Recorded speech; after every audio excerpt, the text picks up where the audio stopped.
But there is one more thing. And that one more thing really comes back to our theme for today, which is back to the Mac.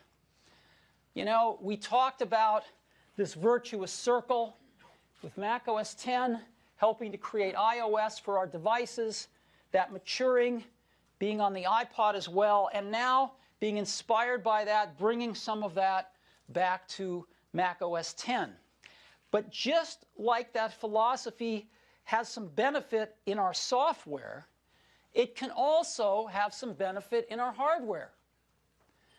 What would happen if a MacBook met an iPad? There's a lot to be inspired about there as well. Well, what are some of those things? An iPad has Instant On.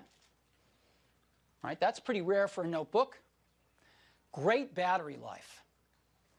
Amazing standby time. 30-day standby time. Solid state storage.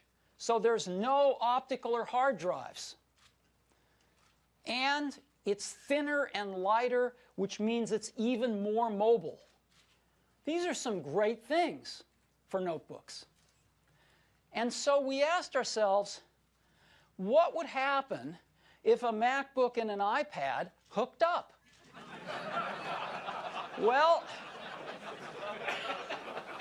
this is the result. It's one of the most amazing things we've ever created. It is our new MacBook Air, and we think it's the future of notebooks. We're really excited about this. It is gorgeous. Let me just show you a few beautiful shots of it. It's like nothing we've ever created before, and it's really stunning. And it's really small. It's amazingly thin.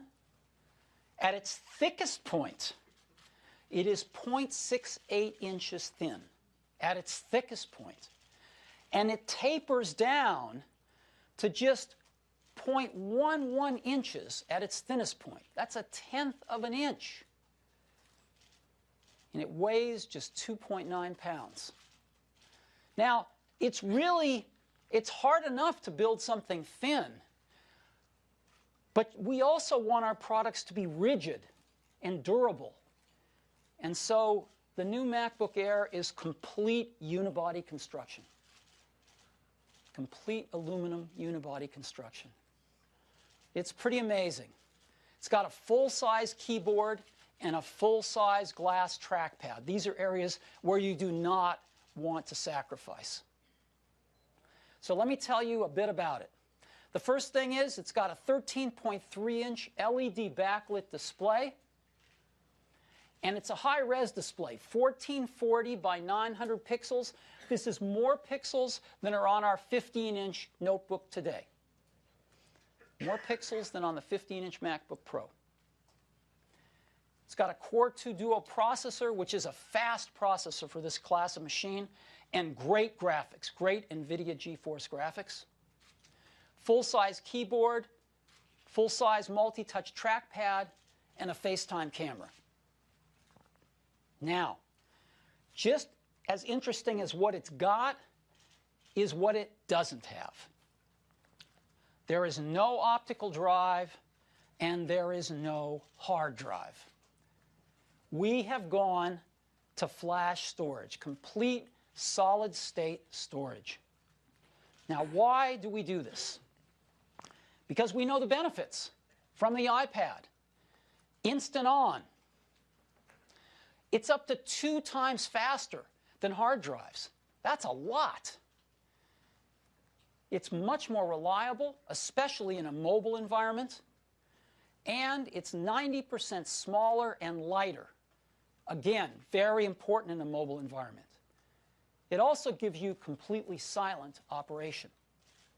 Now, we know a lot about flash. We've designed it into our iPhones. We've designed it into our iPads. And as you may know, Apple is the largest user of flash memory in the world. So we know a lot about creating flash storage subsystems. Battery life on the new MacBook Air, wireless web tests, 7 hours. Standby, 30 days. 30-day standby time instead of the few days we get with today's notebooks. Now, the wireless web tests as well, you know, the PC industry's battery tests sometimes don't reflect real-world results. And we're moving towards some more stringent tests that really we think are going to get us much closer to real-world results on battery tests. And even using these more stringent tests, we're getting 7 hours of wireless web battery life. Our previous MacBook Air, using the old, more liberal tests, got only 5. So we're really happy with this improvement in battery life. We think it's a double improvement, not only from 5 to 7, but with, we think, much more realistic testing. So what's inside this puppy? Well, let's take a look. We have flash storage. Again, we don't put it inside a big SSD container. We put flash basically right on the board. That's how we do it in the iPad, the iPods, the iPhone. 802.11n Wi-Fi wireless networking. There's our Core 2 Duo processor and our graphics processor. Our memory, stereo speakers, and our battery. You can see what the biggest thing in this is. It's the battery. If we take out the battery, you can see how small the electronics are. That's an entire high-performance Mac on that tiny little board. We've taken everything we've learned about miniaturization from iPods, iPhones, and iPads and applied it to the Mac. We're really, really excited about this. Now, this 13.3-inch MacBook Air isn't the whole story, because it has a younger brother, too. In addition to the 13.3-inch, its younger brother is an 11.6-inch, even smaller, even lighter, 2.3 pounds. And it's also an amazing product.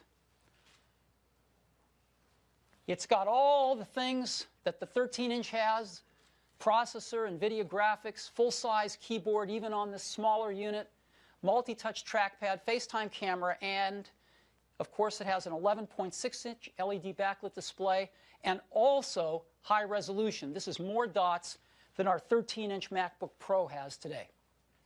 So a high-resolution, widescreen, 11.6-inch display. And it gets a battery life of 5 hours on the wireless web, again using those same more rigorous tests, and the same 30 days of standby time. So, what are we going to price these at? We've tried to be really aggressive. We see these as really the next generation of MacBooks. We think all notebooks are going to be like this one day. And so we're going to start off the pricing for these new MacBook Airs at just $999. And $999 gets you the 11.6-inch model with 64 gigabytes of flash memory. If you want to double the flash to 128, it's another $200 to $1199. You can go to the 13-inch, get a slightly faster processor for $100 more at $1299.